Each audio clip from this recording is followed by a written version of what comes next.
Сначала предисловие. Хочу показать вам два графика. На первом выброс углекислого газа от ископаемого топлива и использования Земли на данный момент где-то 46 гигатонн. Уровень роста выбросов не показывает никаких признаков замедления, несмотря на 30 лет климатических переговоров. Вот здесь был первый доклад Международной группы экспертов по изменению климата. Дальше Киотский протокол вступил в силу, затем Парижское соглашение. Сейчас эта группа экспертов работает над шестым оценочным докладом, он выйдет в 2021 году. Несмотря на это, эмиссии парниковых газов не то что не замедляются, а экспоненциально растут. Мы достигли рекордного уровня 417 parts per million. Это 50% увеличение с доиндустриальных времен. Никогда не было такого резкого скачка, обычно все происходило намного медленнее. Параллельно в этот же отрезок последних десятилетий мы видим резкий скачок повышения средней температуры Земли.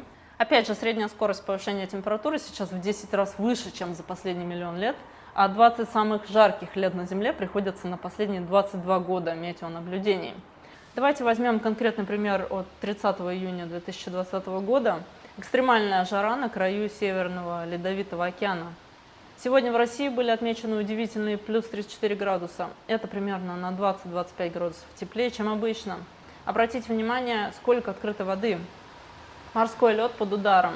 К западу от этого исключительного тепла есть холодные аномалии, но подавляющее арктическое тепло гораздо глубже и сохраняется месяцами.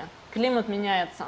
Даже если бы и не было всех этих данных, мы должны бы в таких ситуациях пользоваться принципом предосторожности, согласно которому активные усилия по предотвращению урона окружающей среде и здоровью людей должны предприниматься и при наличии научно недоказанных опасений относительно последствий проектируемой деятельности.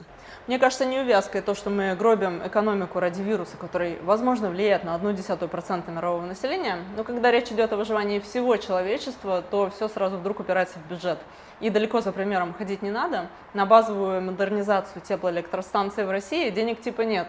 Их шаткость не контролируется, поэтому и произошла утечка нефтепродуктов на Норильской ТЭЦ, которую не ремонтировали с года моего рождения, тем самым создав угрозу для экосистемы всего Северного Ледовитого океана. Но ради сравнимым с гриппом, коронавирусом, российское правительство щедро выделяет миллиарды на бесполезные тесты, на искусственную вентиляцию, которая дополнительно повреждает легкие, на вакцину, которая сделает из людей ГМО.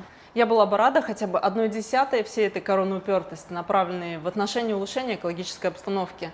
Но этого не происходит, поэтому я решила предпринимать радикальные с точки зрения стандартных понятий проекты, с тем, чтобы привлечь внимание к важным глобальным проблемам и вдохновить на позитивные изменения. Сегодня я навсегда попрощаюсь со своим водительским удостоверением. Русские права я получила в 19, но когда переехала в Германию, пришлось поменять их на эти международные, которыми я пользовалась в Европе по работе. Ну что ж, я больше не собираюсь никогда водить. Это мой стейтмент против политического бездействия во время климатической чрезвычайной ситуации.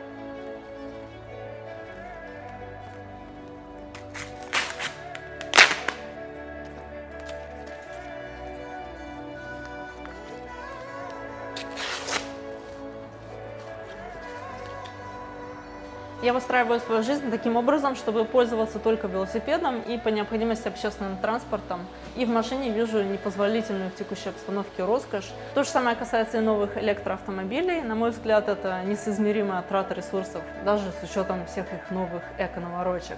Эти порванные права – это моя позиция о том, что нам необходимы радикальные перемены. Хотя на самом деле ничего радикального в этом нет, а все дело в абсурдной системе, в которой мы оказались. И наряду с миллионами других я буду бороться за наше будущее.